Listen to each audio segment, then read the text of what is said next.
Hepatitis से मुराद है जिगर की सोजिश। और हेपेटाइटिस मुख्तलिफ़ अक़साम का है, जिसमें ज़्यादा common hepatitis A, hepatitis B, C और ई हैं।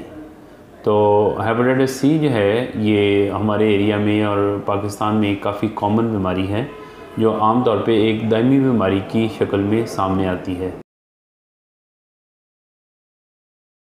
जैसा कि मैंने आपको बताया कि हेपेटाइटिस सी आम तौर पे एक दायमी बीमारी के तौर पे सामने आती है। इस मर्ज़ की आम अलामात में गैर मखसूस किस्म की अलामात होती हैं, जैसे थकावट वगैरह महसूस करना, भूख ना लगना, और इसके अलावा बदन टूटता रहना, रात को नींद कम आना, जिस्म में कमज़ोरी और नकाहत महसूस करना।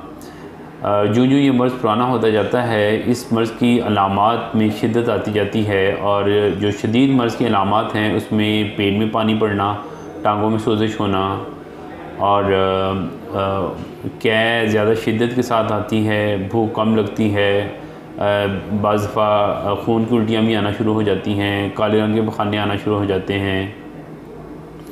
तो जब ये काले रंग के बखाने और खून की उल्टियाँ आना शुरू होती हैं, तो इसी वजह से हम इसे काला यरकान भी कहते हैं आम ज़ुबान में।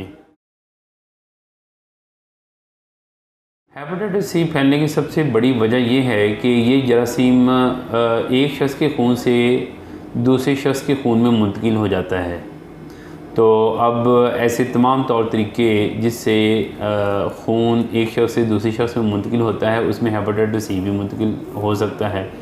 और मुझे अफसोस ये कहना पड़ता है कि पाकिस्तान में हेपेटाइटिस सी फैलने की सबसे बड़ी वजह आज से 20 से 25 साल पहले डिस्पेंसर्स लोग और अताई लोग जो हैं, ख़ास तौर पे जो प्रॉपर तरीके से इंजेक्शन लगाने के बाद सिरिंजेस को डिस्कार्ड नहीं करते थे, एक ही सिरिंज से मुख्तलिफ लोगों को टीके लगाए जाते थे, उसकी वजह से हेपेटाइटिस सी फैला। फिर हजाम के पास जब हम जाते हैं तो हजाम एक ही उसरे से सभी लोगों की शेप बना रहा होता है, या कटिंग करने के बाद वही औज़ार दूसरे लोगों में इस्तेमाल किए जाते हैं। तो अगर एक शख्स के स्किन के ऊपर कट लगेगा और वो ब्लड उससे के साथ लगेगा, यही ब्लड जब किसी दूसरे शख्स की स्किन के ऊपर टच होगा और उधर कट लगेगा, तो हेपेटाइटिस सी ट्रांसफ़र होगा। इसके अलावा अगर एक शख्स जिसे हेपेटाइटिस सी है और वो अपना खून किसी दूसरे शख्स को लगाता है, तो उससे भी हेपेटाइटिस सी मुंतकिल हो सकता है। बाज़ दफ़ा फैमिली में एक्सीडेंटली एक दूसरे के टूथब्रश एक्सचेंज हो जाते हैं, तो इससे भी हेपेटाइटिस सी फैलता है। आम तौर पे कुछ लोगों की गलतफ़हमी है कि बाज़ार का खाना खाने से या गदला पानी पीने से भी हेपेटाइटिस सी होता है।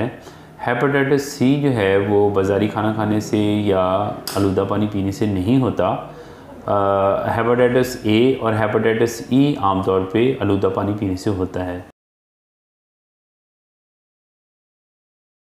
मियाँ बीवी से एक दूसरे को हेपेटाइटिस सी होने के चांसेस बहुत ही कम हैं, ना होने के बराबर हैं।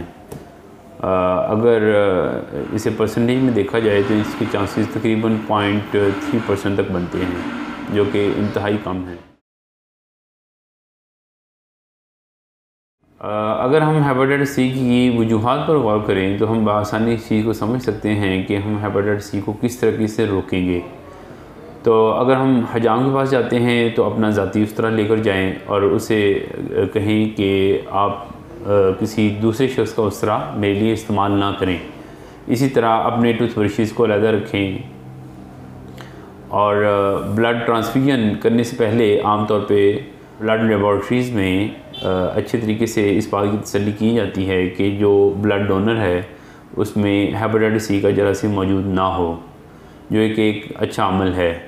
इसी तरीके से हॉस्पिटल्स के अंदर अब इन चीज़ों का काफ़ी ख्याल किया जाता है कि किसी भी एक शख्स को लगने वाली सिरिंज किसी दूसरे शख्स को के लिए इस्तेमाल ना की जाए, और ऑपरेशन थिएटर के दौरान इस्तेमाल होने वाले जराही के आलात को अच्छे तरीके से डिसइंफेक्ट किया जाता है, तभी किसी दूसरे मरीज़ के लिए उन्हें इस्तेमाल किया जाता है।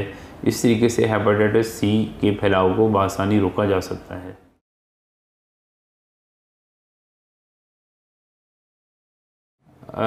हेपेटाइटिस सी के अभी जदीद इलाज मौजूद हैं। पहले किसी वक्त में हेपेटाइटिस सी के इलाज के तौर पे इंजेक्शंस लगाए जाते थे, जो कि इन इंजेक्शन की सबसे बड़ी प्रॉब्लम ये थी कि इनकी वजह से आपके जिस्म में खून की मकदार आहिस्ता आहिस्ता कम होना शुरू हो जाती थी, यानी HB ड्रॉप करना शुरू कर देती थी, और प्लेटलेट्स वाइट सेल्स भी बाज़ का कम हो जाते थे।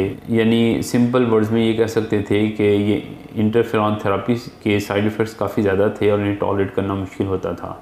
लेकिन अब अल्हम्दुलिल्लाह जदीद साइंस की वजह से हेपेटाइटिस सी के जदीद इलाज में गोलियां शामिल हैं। आप 1 या 2 गोलियां रोज़ाना बआसानी ले सकते हैं, और ये आम तौर पे 3 महीने का कोर्स होता है। 3 महीने का कोर्स मुकम्मल करने से आपके अंदर हेपेटाइटिस सी के ख़त्म होने के चांसेस 90% से ज़्यादा होते हैं। हेपेटाइटिस सी अगर तो इसका स्टार्ट में इलाज कर लिया जाए तो 3 महीने का कोर्स करने में, जैसे मैंने आपको ज़िक्र किया कि 90% से ज़्यादा मरीज़ों को इससे शिफा हासिल हो जाती है। लेकिन बदकिस्मती से अगर इस मर्ज़ की तशख़ीस टाइम पे ना हो तो मर्ज़ जो बढ़ता जाता है इसकी शिद्दत में इजाफ़ा होता रहता है, और शदीद मर्ज़ में खून की उल्टियाँ और काले रंग के पखाने या खूनी पेचिश आना शुरू हो जाते हैं, पेट में पानी पड़ना शुरू हो जाता है, मरीज़ को गनुदगी के दौरे पड़ना शुरू हो जाते हैं, और इसके अलावा मरीज़ को बार बार यरकान की यानी पीली आँखों की शिकायत होना शुरू हो जाती है। इस दौरान में सबसे ज़्यादा प्रॉब्लम उस वक्त होती है जब मरीज़ को अचानक खून की उल्टियाँ आना शुरू हो जाती हैं और वो नींद बेहोशी या गुनूदगी के आलम में हॉस्पिटल में लाया जाता है। इस दौरान और बहुत सारी टीके और दवाइयाँ मरीज़ को फ़ौरी तौर पे लगाई जाती हैं ताकि वो जानबर हो सके, और उसे फ़ौरी तौर पे खून की बोतलों की ज़रूरत पड़ती है। इसके अलावा सबसे अहम चीज़ जो फ़ौरी तौर पे उसके लिए होनी चाहिए वो एंडोस्कोपी है। एंडोस्कोपी एक कैमरे वाली प्लास्टिक की नाली होती है जो डॉक्टर साहब फ़ौरी तौर पे मैदे में डालकर अंदर से मुआयना करते हैं कि ये खून की उल्टियाँ क्यों आ रही हैं। हेपेटाइटिस सी के मरीज़ में जब खून की उल्टियाँ आ रही होती हैं तो उसकी अहम वजह आमतौर पे यही होती है कि खून की नाली के नीचे वाले हिस्से में या मैदे में खून की मौजूद नालियाँ काफ़ी ज़्यादा फूल चुकी होती हैं और उनमें प्रेशर बहुत ज़्यादा डेवलप हो जाता है। जब ये खून की नालियाँ बहुत ज़्यादा तनाव का शिकार होती हैं तो फट के इनमें से खून निकलना शुरू हो जाता है। तो एंडोस्कोपी करके इन खून की नालियों की तशख़ीस की जा सकती है और इन्हें टाँके लगाए जा सकते हैं या इनके ऊपर रबड़ के छल्ले चढ़ाए जा सकते हैं ताकि दोबारा इनसे खून ना निकले।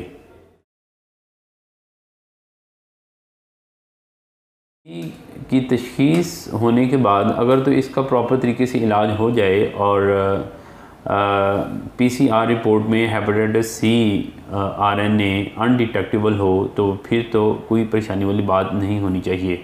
लेकिन अगर हेपेटाइटिस सी एक दायमी शक्ल इख्तियार कर जाता है और जैसे मैंने इसकी अलामात बताई कि पेट में पानी और खून की उल्टियाँ आना शुरू हो जाती हैं, तो उसके बाद फिर आप ये कह सकते हैं कि या तो इंसान को अपना जिगर तब्दील करवाना पड़ता है, और अगर किसी वजह से उसके जिगर की तब्दीली मुमकिन ना हो सके तो फिर उसकी ज़िंदगी बहुत ज़्यादा नहीं चलती। जो साइंसी तहकीक ने साबित किया है वो चंद सालों का मेहमान होता है।